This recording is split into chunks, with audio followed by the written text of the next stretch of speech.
মসজিদে ১০০ টাকা অনেক বেশি মনে হয়, অথচ শপিং মলে সেটা কতই না সামান্য। মসজিদে ২-১ ঘন্টা ইবাদত করা এটা অনেক লম্বা মনে হয়, অথচ বিনোদন অনুষ্ঠানে এটা খুবই সামান্য। তারাবির নামাজ পড়তে ১ ঘন্টা সময় লাগে, এটা খুবই কষ্টকর, অথচ ফুটবল ম্যাচ মাত্র ৯০ মিনিট বলা হয়। একটা ক্রিকেট ম্যাচ ৬ ঘন্টা, তাতে কোনো কষ্ট নেই, বরঞ্চ এটা আরামদায়ক, আনন্দদায়ক। এটা আনন্দদায়ক মনে হয়, অথচ জুমার খুতবা একটু দীর্ঘায়িত হলে সেটা কতই না বিরক্তিকর মনে হয়।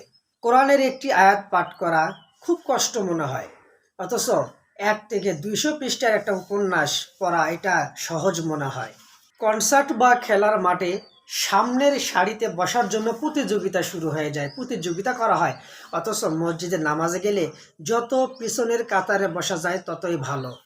সংবাদপত্রের খবর এটা খুব সহজেই আমরা বিশ্বাস করি, অথচ আল্লাহ রাব্বুল আলামিনের কোরআনের একটি আয়াত বিশ্বাস করা আমাদের জন্য অনেক কষ্টকর হয়।